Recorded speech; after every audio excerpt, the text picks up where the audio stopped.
መዝሙረ ዳዊት ምዕራፍ 51 ያለውን ቃል ስንመለከት አነብላችሁ።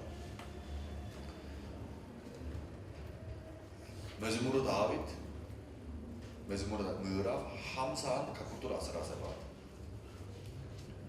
የእግዚአብሔር መስዋዕት የተሰበረ መንፈስ ነው፣ የተሰበረውንና የተዋረደው ልብ እግዚአብሔር አይንቅም።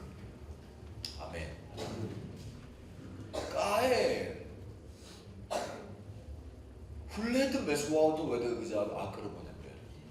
የመጀመሪያው መስዋዕት የሚታይ መስዋዕት ምን ነበር?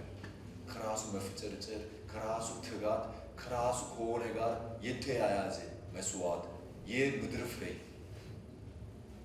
ላቡ ያላበ በኃይለኛ ፀሐይ እየተቃጠለ ሙሉ በሙሉ ከራሱ ኃይል ጋር አያይዞ አግኝቶ ወደ እግዚአብሔር ያቀረበ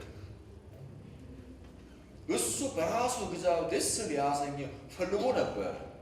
እግዚአብሔር ግን ወደ መስዋዕት ወደ ቃየን አይተመለከትም።